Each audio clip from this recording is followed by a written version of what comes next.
Hello friends, welcome my YouTube channel. मैं संपत सिंह आज आपके लिए लेके आया हूँ पिताशय की पत्री। तो आज हम पिताशय की पत्री का कारण, लक्षण, प्रकार, बचाव के उपाय, घरेलू इलाज क्या है, इन सब के बारे में जानकारी लेंगे। तो ये पत्री जो है वो आपकी किडनी में भी हो सकती है, किडनी स्टोन जिसको बोलते हैं, वृक्क की ये पत्री, उसका भी हमने एक सेपरेट वीडियो बना रखा है, उसका लिंक आपको डिस्क्रिप्शन में मिल जाएगा, वो भी देख लेना। और आज हमारा जो टॉपिक है वो है पित्ताशय की पत्री या पीत की थैली में पत्री यानी गॉल ब्लैडर स्टोन। तो पत्री यानी पत्थर यानी पत्थर लाइक स्ट्रक्चर कहाँ बन गई, कहाँ इकट्ठी हो गई? पित्ताशय में, यानी पीत की थैली में इकट्ठी हो गई, जिसको हमने क्या कह दिया? पित्ताशय की पत्री यानी गॉल ब्लैडर स्टोन। अब ये क्या है, तो इसको जानने से पहले थोड़ी सी पित्ताशय के बारे में हमको जानना पड़ेगा। तो एक आपके शरीर में एक ऐसी स्ट्रक्चर है चॉकलेटी रंग की लगभग, और शरीर की सबसे बड़ी ग्रंथि है ये, और इसको हम कहते हैं लीवर यानी यकृत। जो हमारे शरीर में, जो हमारे पेट है, इसके तो आपका राइट वाला जो भाग है उसमें इधर में ये स्थित होती है। 1.5 किलोग्राम भार की ये सबसे बड़ी जो ग्रंथि होती है शरीर की, वो लीवर है। लीवर क्या करता है? पीत का निर्माण करता है। बाइल जो जूस होता है, पीत जो रस होता है, उसका निर्माण कौन करता है? लीवर करता है, जो शरीर की सबसे बड़ी ग्रंथि है। इसका भार लगभग 1.5 किलोग्राम होता है मनुष्य के अंदर, और ये चॉकलेटी रंग की होती है, और हमारे शरीर में इसकी पोजीशन हमारे पेट के राइट साइड में होती है। तो ये क्या बनाती है? पीत बनाती है, बाइल जूस बनाती है। और यहाँ इसके नीचे यहाँ कई सारी इधर से वाहिनियां आकर एक कॉमन नलिका आकर यहाँ एक संरचना, इस लीवर के नीचे यहाँ एक संरचना होती है वनस्पति के आकार की, और उसको कहते हैं पित्ताशय यानी आपकी पीत की थैली। और ये यहाँ से पीत वाहिनी निकलती है, और इधर होता है हमारा, ये होता है अमाशय यानी हमारा पेट, और यहाँ सी आकार की एक संरचना होती है जिसको हम कहते हैं ग्रहणी, जो छोटी आंत का भाग है, और यहाँ एक संरचना होती है जिसको हम कहते हैं अग्नाशय यानी पैंक्रियाज। और ये पीत वाहिनी आकर यहाँ हमारी डियोडेनम यानी जो ग्रहणी है, छोटी आंत का भाग, उसमें खुलती है। और पित्ताशय के अंदर क्या भरा हुआ है? पीत। पीत किसने बनाया? लीवर ने। इकट्ठा कहाँ हो गया? पित्ताशय यानी पीत की थैली में। और यहां से कहां चला गया? छोटी आंत के अग्र भाग ग्रहणी में चला गया। ग्रहण नाम इसीलिए पड़ा क्योंकि ये कई रसों को, पीत को ग्रहण करते, इसलिए ग्रहणी। अब ये वनस्पति के आकार की लीवर के नीचे जो संरचना है, छोटी सी थैली है एक, उसको हम कह रहे हैं पित्ताशय। तो इसमें पीत इकट्ठा होता रहता है, और यहां से सिक्रेट होकर यहाँ आंत में आ जाता है। अब क्या होता है कि ये जो पीत है, इसका काम क्या है हमारे शरीर में? तो ये वसा का पाचन में मदद करता है। वसा यानी फैट जो हम खाते हैं, चिकनाई जो खाते हैं, उसका ये पीत क्या करता है? पाचकीकरण करती है, उसका एमल्सिफिकेशन करती है, और पीत उसका एमल्सिफिकेशन करके पाचन में मदद करता है। तो वसा को पचाने के लिए पीत बहुत जरूरी है। पीत बना दिया लीवर ने, इकट्ठा हो गया पित्ताशय में, यहां से आ गया ग्रहणी में। तो ये तो नॉर्मल सी प्रोसेस चलती रहती है। ये हमारा जो पीत है, इसमें कई सारे अवयव होते हैं, घटक होते हैं। जैसे उसमें कई प्रकार के खनिज हो सकते हैं, माइक्रोन्यूट्रिएंट्स हो सकते हैं, लवण हो सकते हैं, कोलेस्ट्रॉल हो सकता है, आपके कई प्रकार के पिगमेंट्स हो सकते हैं। तो वो यहाँ वो पीत का गठन हो गया, संगठन हो गया, उसमें कई सारे अवयव है। तो पत्री की अगर परिभाषा देना तो क्या होगा कि पित्ताशय के अंदर जो पीत है, तो पीत के अवयव यानी जो कई सारे घटकों से मिलकर पीत बना हुआ है, तो पीत के घटकों के संघनन से, संघनन का मतलब जमाव से, तो पीत के अवयव यानी घटकों के संघनन के कारण जो पीत की थैली में जो जमा होता है, यानी जो रवाकृत, यानी रव यानी छोटे छोटे दाने, रवाकृत, यानी छोटे छोटे रव्वे कृत जमा को क्या कहते हैं? पत्री कहते हैं। बात समझ में आ गई होगी आपको क्या परिभाषा बनी कि पीत के विभिन्न अवयवों का संघनन के कारण रवाकृत जमा को ही क्या कहते हैं? पत्री कहते हैं।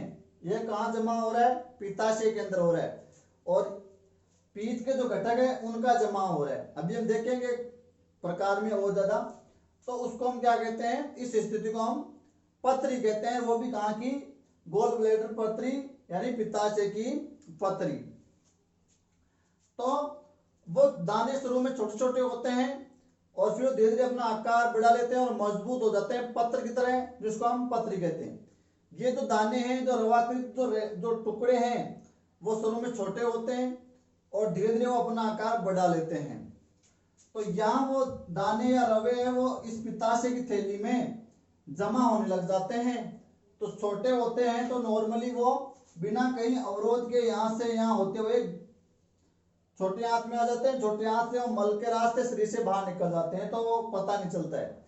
लेकिन अगर वो धीरे धीरे जमा हो गए और उनका जमावड़ा ज्यादा हो गया, आकार में वो बड़े हो गए, तो जब कई बार वो यहाँ से छूटते हैं तो वो यहाँ इस जो पीत वाहिनी है, सामान्य पीत वाहिनी है, या इनके जो ये डक्ट है, जो वाहिनी है, उसमें कहीं भी अटक सकते हैं आकार में बड़े होने के कारण।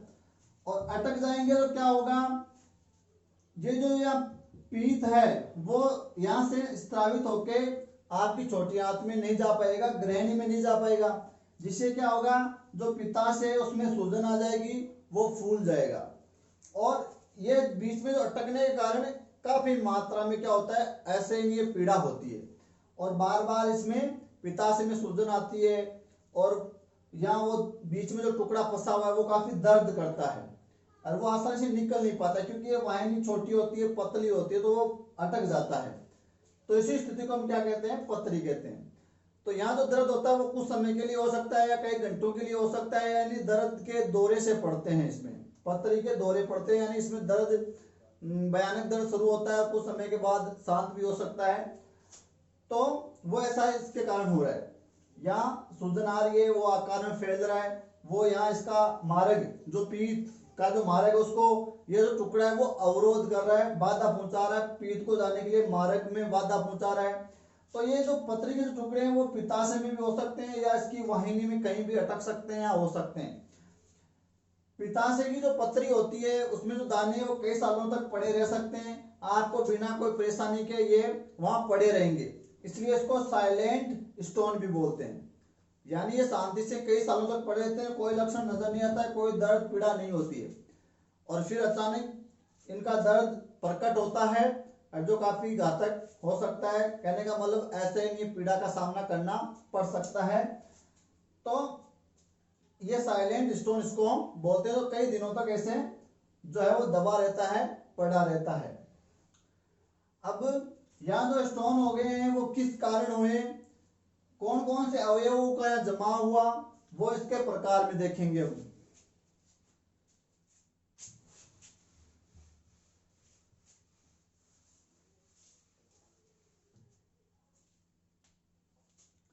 अब पित्ताशय की जो पत्री होती है उसमें दो प्रकार की पत्री होती है, प्रकार मोस्टली कितने हैं? दो प्रकार।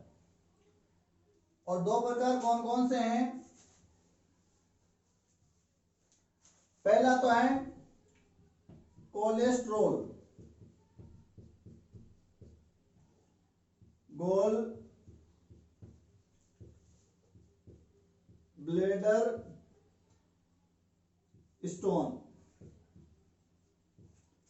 कोलेस्ट्रॉल गोल ब्लेडर स्टोन, यानी ये जो स्टोन है पित्ताशय के अंदर जो बन रही है पत्री, वो किसके कारण बन रही है? कोलेस्ट्रॉल के कारण बन रही है। कोलेस्ट्रॉल एक चिपचिपा सा पदार्थ होता है जो हमारा लिवर इसको बनाता है, और ये हमारे पीत का घटक होता है, यानी हमारे पीत में ये पाया जाता है। तो ये चिपचिपा पदार्थ होता है जो लीवर द्वारा बनता है, हम कुछ आहार लेने से भी ये बन सकता है, और ये पित्त का घटक होता है।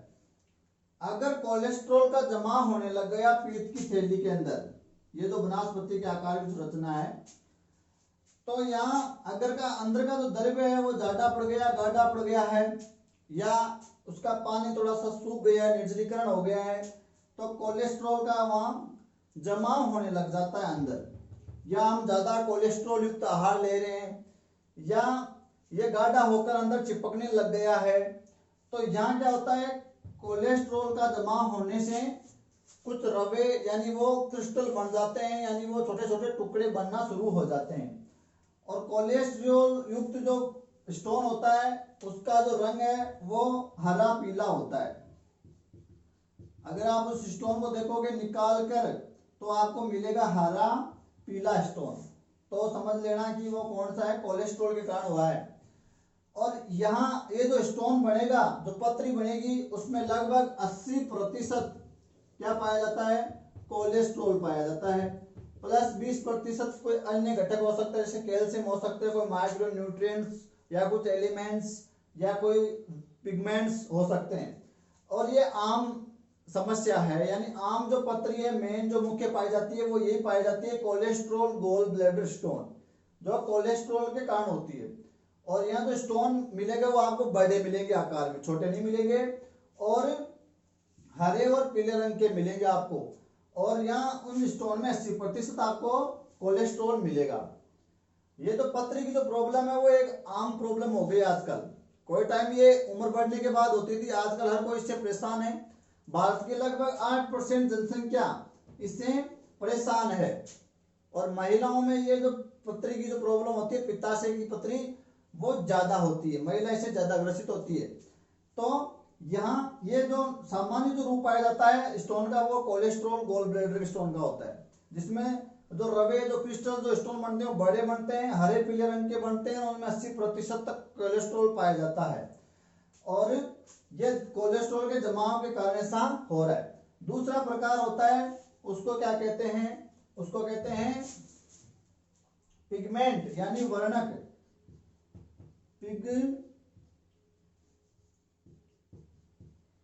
पिगमेंट यानी वर्णक, यह आपका गोल ब्लैडर स्टोन। तो दूसरा प्रकार ये होता है पिगमेंट यानी वर्णक, यानी हमारे पीठ के घटक की है अवयव, ये 2-4 वर्णक होते हैं, जैसे बिलीरुबिन है, बिलीवर्डिन है। तो यहाँ जो स्टोन हो रहा है वो पिगमेंट के कारण हो रहा है। कौन सा पिगमेंट, बिलीरुबिन। बिलीरुबिन नाम का एक पिगमेंट होता है, एक वर्णक होता है पीले रंग का। एक बिलीवर्डिन होता है जो हरे रंग का होता है। और इस बिलीरुबिन के कारण ही पीलिया रोग हो जाता है, पीले रंग का होता है। तो इसकी मात्रा जब बढ़ जाती है तो ये नाखूनों में, आंखों में, त्वचा में इकट्ठा होने लग जाता है, इसको हम पीलिया कहते हैं, जो लीवर से जुड़ा हुआ एक प्रॉब्लम होता है। ये बिलीरुबिन आया कहाँ से, ये आता है हमारे आरबीसी के मृत होने से। जो रेड ब्लड सेल्स होती है वो मर जाती है, तो उनका जो कब्रिस्तान होता है प्लिया, वहां ले जाया जाता है और उनको इन पिगमेंट में बदल दिया जाता है, बिलीरुबिन और बिलीवर्डिन में। और ये वहां से लीवर के पास आ जाते हैं और लीवर इन बिलीरुबिन बिलीवर्डिन से क्या बना देता है, पीत बना देता है। तो ये पीत के मुख्य घटक होते हैं बिलीरुबिन और बिलीवर्डिन। लेकिन यहाँ जो ब्लड जो स्टोन हो रहा है वो किसके कारण हो रहा है, बिलीरुबिन के कारण हो रहा है।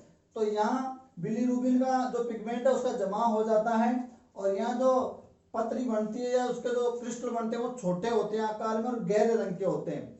लगभग आपको ब्लैक और ब्राउन रंग के छोटे छोटे क्रिस्टल दिखाई दे रहे हैं, तो वो बिलीरुबिन स्टोन है। तो ये कम समस्या है, मतलब आम समस्या नहीं है, आम समस्या ये है ये कम बनते हैं। और इसके अंदर कोलेस्ट्रॉल का 20% मिलेगा, जो स्टोन है उसमें, इस वाले स्टोन में 80% कोलेस्ट्रॉल मिलता है, यहाँ 20% कोलेस्ट्रॉल मिलेगा। और अन्य जो 80% भाग बच गया उसमें आपको बिलीरुबिन या कुछ अन्य घटक, माइक्रो न्यूट्रिएंट्स, तत्व, खनिज लवण मिल सकते हैं। तो वो जो भी अवयव हैं उनका जमा हो गया, अंदर कुछ क्रिस्टल बन गए, रवेदार जो रवे छोटे छोटे दाने बन गए हैं जो यहाँ इकट्ठे हो गए हैं। छोटे हैं तो वो कई बार निकलते रहते हैं, दर्द वगैरह नहीं करते हैं, लेकिन धीरे धीरे जब वो आकार बढ़ा लेते हैं, बड़ा कर लेते हैं या कहीं अटक जाते हैं, तब वो हमको पता चलता है कि हम किससे ग्रसित हो गए हैं, पित्ताशय की पत्री से ग्रसित हो गए हैं। तो ये 2 रूप आपको मिलते हैं इसके अंदर।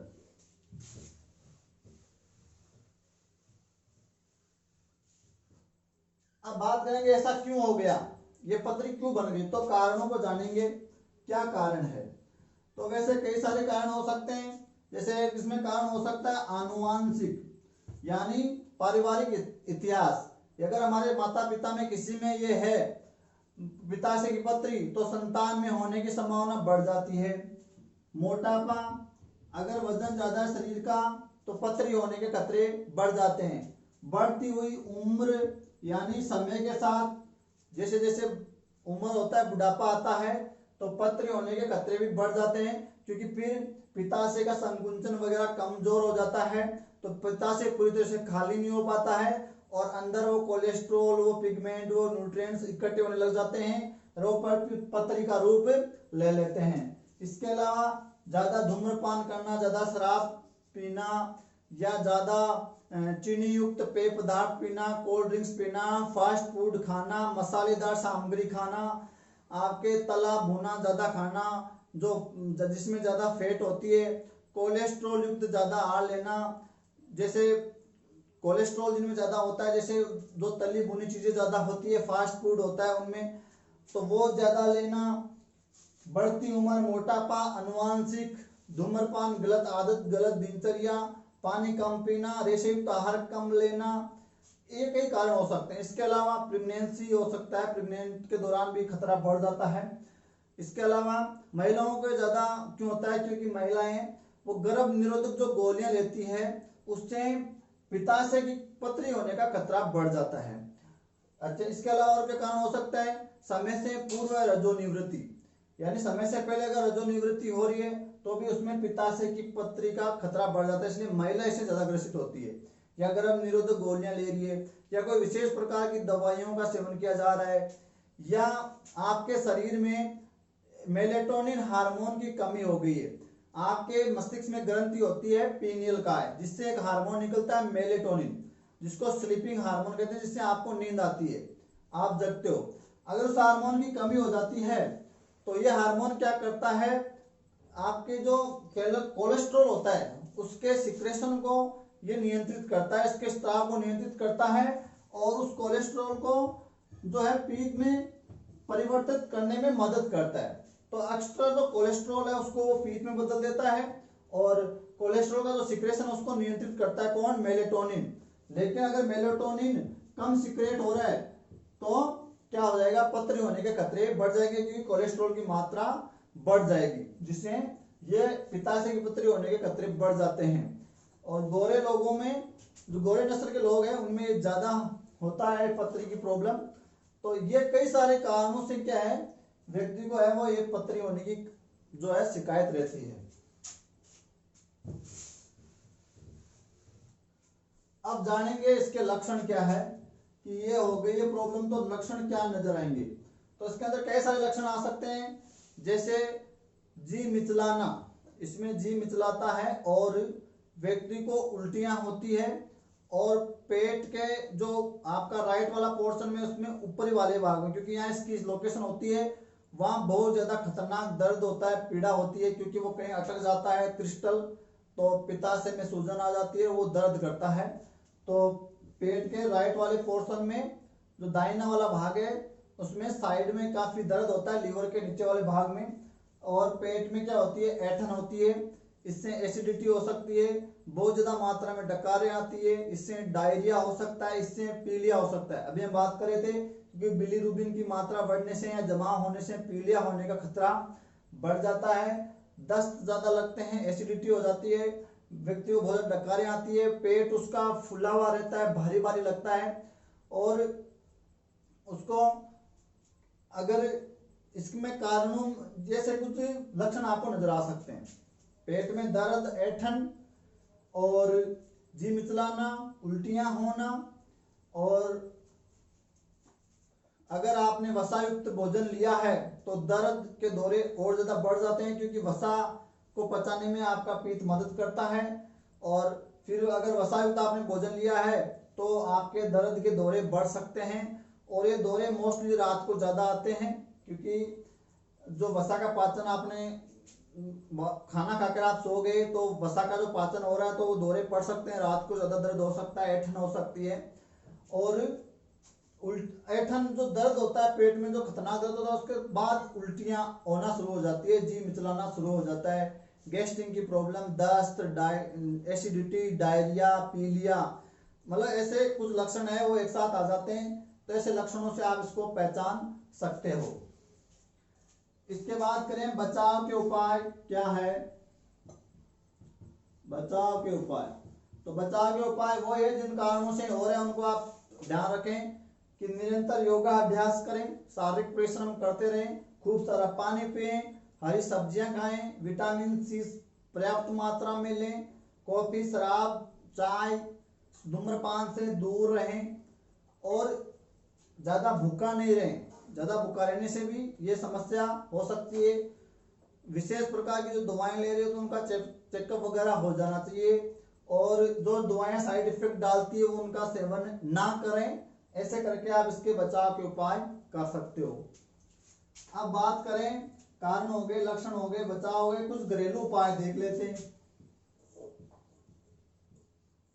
घरेलू इलाज, देखो इसमें इलाज की मैं बात करूं तो इसका इलाज क्या है, इसमें कई सारी प्रकार की दवाएं देकर इसको अंदर की जो पतरी होती है उसको गलाया जाता है और बाहर निकालने की कोशिश की जाती है, या उनको कोई दर्द निवारक दवाएं देकर या कुछ आयुर्वेदिक दवाएं देकर उस पतरी को गाल कर बाहर निकालने की कोशिश की जाती है।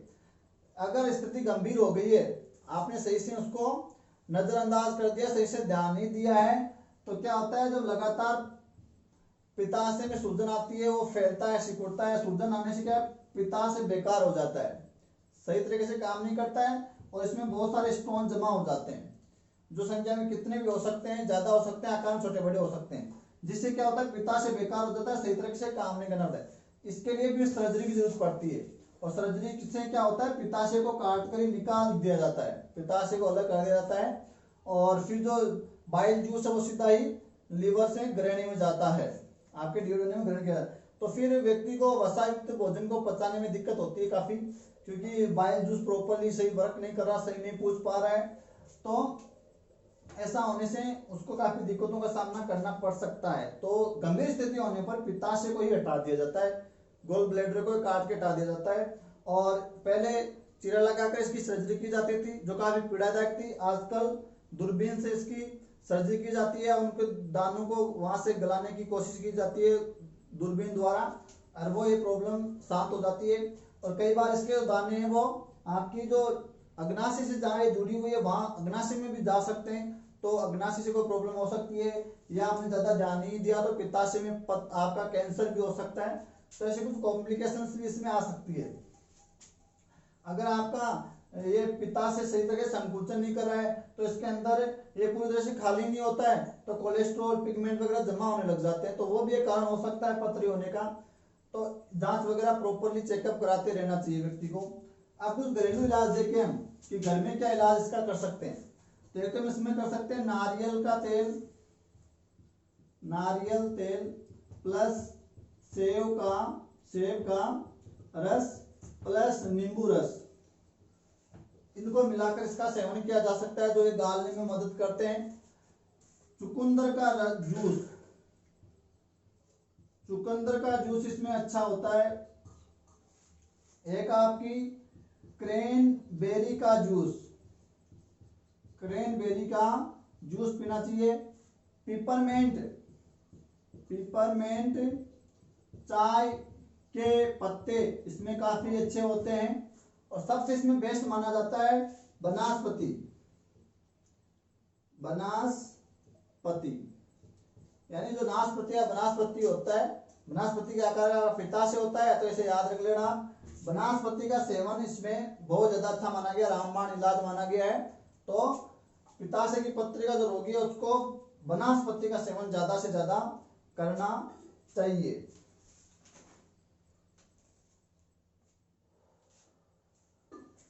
नाशपति, जो नाशपति उसका ज्यादा सेवन करना चाहिए। एप्पल का जूस भी इसमें अच्छा होता है।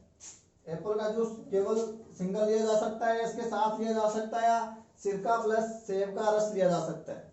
सुबह खाली पेट गुनगुने पानी में नींबू का रस, तो पानी प्लस जो नींबू है सुबह खाली पेट गुनगुने पानी के साथ इसमें कारगर साबित हो सकता है। क्रैनबेरी का जूस, चुकंदर का जूस, नारियल तेल, सेब का रस, नींबू का रस और पिपरमेंट चाय के पत्ते और नाशपाती, एप्पल इसमें अच्छी मानी गई है। और रेशे युक्त सब्जियां, भोजन वगैरह लेना चाहिए। खूब सारा पानी पीना चाहिए। और आप घरेलू इलाज क्या कर सकते हो, और आप कर सकते हो green tea, green tea plus नींबू का रस ले सकते हो, जिससे भी इसमें आपको आराम मिल सकता है। और एक इसमें अच्छी मानी जाती है हल्दी, तो रोजाना 1 चम्मच हल्दी का सेवन करना चाहिए। और चाहो तो आप हल्दी के साथ शहद भी ले सकते हो, तो शहद प्लस हल्दी का सेवन करना इसमें अच्छा माना गया है। और विटामिन सी की भरपूर मात्रा, विटामिन सी जैसे नींबू में एस्कोर्बिक अम्ल होता है या खट्टे पदार्थों का सेवन करना चाहिए, जिससे पथरी गल सकती है, कट सकती है। तो विटामिन सी की भरपूर मात्रा इसमें आप ले सकते हो, हद से ज्यादा नहीं, लेकिन एक निश्चित लेवल तक ले सकते हो। तो ऐसे कुछ तरीके अपनाकर आप घरेलू इलाज कर सकते हो। वैसे ये कोई लाइलाज बीमारी नहीं है, कोई गंभीर समस्या नहीं है। समय रहते अगर सही ध्यान से इलाज इसका पॉसिबल है। और इसके अंदर क्या होता है, देखो लक्षणों के अंदर आप एक चीज और देख सकते हो कि वसा का पाचन सही ढंग से नहीं होता है, तो बदहजमी या अपच की शिकायत भी इसमें हो सकती है। तो इस प्रकार आप इसको पहचान सकते हो। और कुछ योग, एक्सरसाइज, कुछ गलत आदतों को छोड़कर आप इस पर काबू भी पा सकते हो। धन्यवाद।